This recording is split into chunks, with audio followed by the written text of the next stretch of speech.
আমার ছোট্ট ছোট্ট ছাত্রছাত্রীরা, আশা করি তোমরা সবাই ভালো আছো।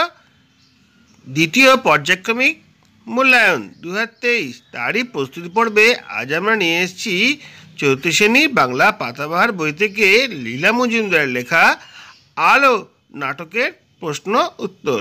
আস্তে আস্তে গোটা বইটা আমরা শেষ করব। চ্যানেলটাকে সঙ্গে রেখো। যদি আজকে ভিডিও ভালো লাগে লাইক কমেন্ট শেয়ার করবে। চ্যানেলে যদি নতুন দেখো চ্যানেলটা সাবস্ক্রাইব করে পাঁচ টাকা বেল আইকন বাজিয়ে দেবে, যাতে আমার তৈরি পরবর্তী ভিডিওগুলো সবার আগে তোমার কাছে পৌঁছায়। চলো দেখি কি প্রশ্ন আছে। প্রথমে আমরা দেখে নেব লীলা মজুমদারের সম্পাদিত পত্রিকাটার নাম কি। পত্রিকাটার নাম হচ্ছে সন্দেশ। তার লেখা দুটি বইয়ের নাম হচ্ছে প্রদীপটি বর্মি বাক্স আর চীনে লণ্ঠন। এরপরে দেখো নিচের প্রশ্নগুলির একটি বাক্যে উত্তর দাও। নিতাই কে? নিতাই ছিল পাঠশালার একজন ছাত্র শম্ভুর সহপাঠী।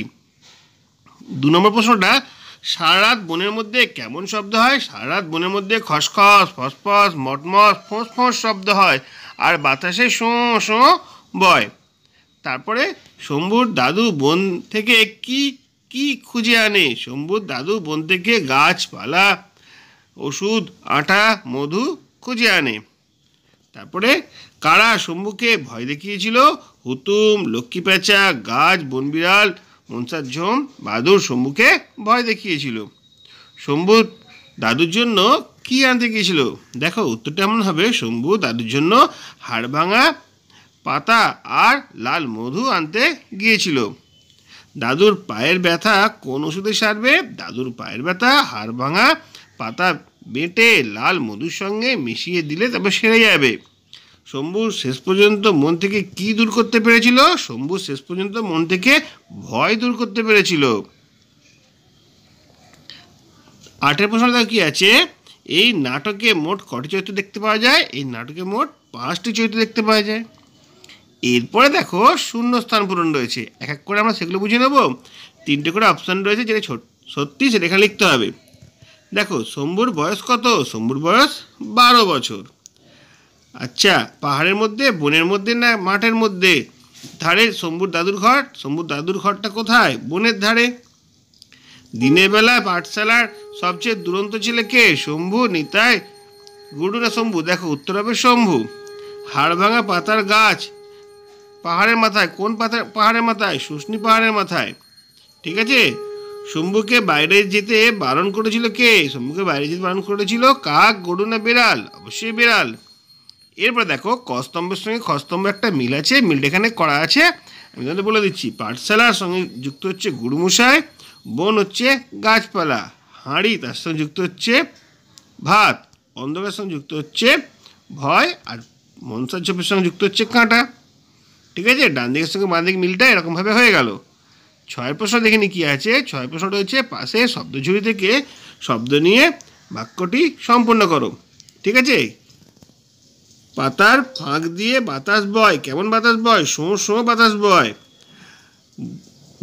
বুড়ো দাদু ড্যাশ অচেতন হয়ে পড়ে থাকে। অসাড় অচেতন হয়ে পড়ে থাকে। হাতের তলায় ড্যাশ শিশি খুঁজে পায়। হাতের তলায় মধুর শিশি খুঁজে পায়। দূরে দূরে খানকতক ড্যাশ। দূরে দূরে খানকতক মনসার ঝোপ। কড়ালো কঠিন ড্যাশ ভারী। এটা হচ্ছে ধারালো ভারী। এরপর দেখো একই পাঠের অর্থ শব্দটি খুঁজে বার করো। বায়ু অর্থাৎ বাতাস, শিক্ষক গুরুমশাই, বিদ্যালয় পাঠশালা, অজানা হচ্ছে অদৃশ্য, শিলা হচ্ছে পাথর, আর আঁখি হচ্ছে চক্ষু। এরপর আমাদের বিপরীত শব্দ লিখতে বলেছে এবং সেটা দিয়ে বাক্য রচনা করতে বলেছে। গরম ঠান্ডা, দুঃখ সুখ, দুরন্ত শান্ত, ভয় সাহস, বন্ধ খোলা। এবার দেখো ঠান্ডা দিয়ে যদি বাক্য রচনা করতে হয়, ঠান্ডা জলে স্নান করতে হয়। তারপরে সুখ দিয়ে যদি বাক্য করতে হয়, দুঃখ যখন আসে সুখ তখন পালিয়ে যায়। শান্ত দিয়ে আমাদের স্কুলের পরিবেশটা বেশ শান্ত। বাক্য রচনা তোমরা নিজের ইচ্ছে মতো করতে পারো, আমি তোমাদের একটুখানি গাইড করে দিচ্ছি। ভয় বিপরীত সাহস, সাহসীরা বিপরীতের সঙ্গে লড়াই করতে পারে।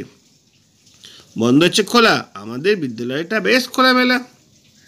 এরপরে দেখো অল্প প্রাণবর্ণ আর মহাপ্রাণবর্ণ, ঘোষবর্ণ আর অঘোষ বর্ণগুলো একটা ছকের সাহায্যে এখানে বলার চেষ্টা করা হয়েছে। তোমরা ভালো করে বুঝবে, তাহলে তোমাদের বুঝতে কোনো অসুবিধা হবে না। দেখো ক হচ্ছে মহাপ্রাণ, ক হচ্ছে অল্প প্রাণবর্ণ আর অঘোষ বর্ণ। চ নয়, ছ হচ্ছে মহাপ্রাণ বর্ণ এবং অঘোষ বর্ণ। থ হচ্ছে মহাপ্রাণ আর অঘোষ বর্ণ। দ হচ্ছে অল্প প্রাণ এবং সঘোষ বর্ণ। ব অল্প প্রাণ সঘোষ বর্ণ। ঘ কিন্তু মহাপ্রাণ কম আর দন্ত ন হচ্ছে সেরকম। ঠিক আছে, এই ছকটা তোমরা ভালো করে অভ্যাস করবে। অল্প প্রাণ মহাপ্রাণ কাকে বলে তোমরা নিশ্চয়ই জানো। যদি কোনো অসুবিধা হয় আমাকে কমেন্ট বক্সে কমেন্ট করে জানাবে, আমি তাহলে উত্তরটা অবশ্যই বলে দেবো। এসো পরের প্রশ্ন দিকে চলে যাই। 10 কোশ্চেনটা কী আছে দেখি। পাঠ থেকে ধনাত্মক শব্দগুলো খুঁজে তার একটি তালিকা তৈরি করো। যেমন খসখস এমন শব্দ কী আছে, দুবার করে ব্যবহার করা হয়েছে। ফসফস, মটমট, ফোঁস, শোঁসো, চাপুর ঝুপুর আর সুরাত। ঠিক আছে, বাক্য বাড়াও। দেখো পরীক্ষায় কিন্তু এটা প্রায় পড়ে, ভালো করে তোমরা শিখবে কীভাবে বাক্যটাকে আমরা বাড়াতে পারি। দেখো, আমি নেব, আমি কি নেব? আমি হাড় ভাঙা পাতা আর শিশি ভরে লাল মধু নেব। দাদু অচেতন হয়েছেন কিভাবে? দাদু গাছ থেকে পড়ে গিয়ে অচেতন হয়েছেন। চাল নিজে গিয়ে কিনে এনেছিল কোথা থেকে? চাল নিজে গিয়ে কিনে এনেছিল হাট থেকে।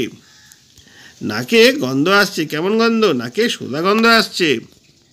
তারপরে দেখো, বনবিড়ালের দল মনসা ঝোপের আড়াল দিয়ে ফিরে যায় কোথায়? বনবিড়ালের দল মনসা ঝোপের আড়াল দিয়ে নিজের আস্তানায় ফিরে যায়। এরপর দেখো 12 প্রশ্নটা কী আছে, নিচের বাক্যগুলি থেকে কর্তা কর্ম ক্রিয়াপদগুলি খুঁজে বার করো। আমি ওষুধ বলে দিচ্ছি, এখানে কর্তা হচ্ছে আমি নিজেই কাজ করছি। কর্ম হচ্ছে ওষুধ আর দিচ্ছি হচ্ছে ক্রিয়া। মাকাড়া লুকিয়ে আছে, এখানে কর্তা হচ্ছে মাকাড়া আর কি কাজ করছে? আছে, আর কর্মটা কি? লুকিয়ে। সূর্যি ডুবে গেছে কতক্ষণ, এখানে কর্তা হচ্ছে সূর্যি, ডুবে হচ্ছে কর্ম আর গেছে হচ্ছে ক্রিয়া। ঝোপড়া তাকে টিটকিরি দেয়, এখানে ঝোপড়া হচ্ছে কর্তা, টিটকিরি হচ্ছে কর্ম আর ক্রিয়া হচ্ছে দেয়। দাদুকে আমি ভালো করে তুলবো, এখানে আমি হচ্ছে কর্তা আর ভালো হচ্ছে কর্ম আর তুলব হচ্ছে ক্রিয়া।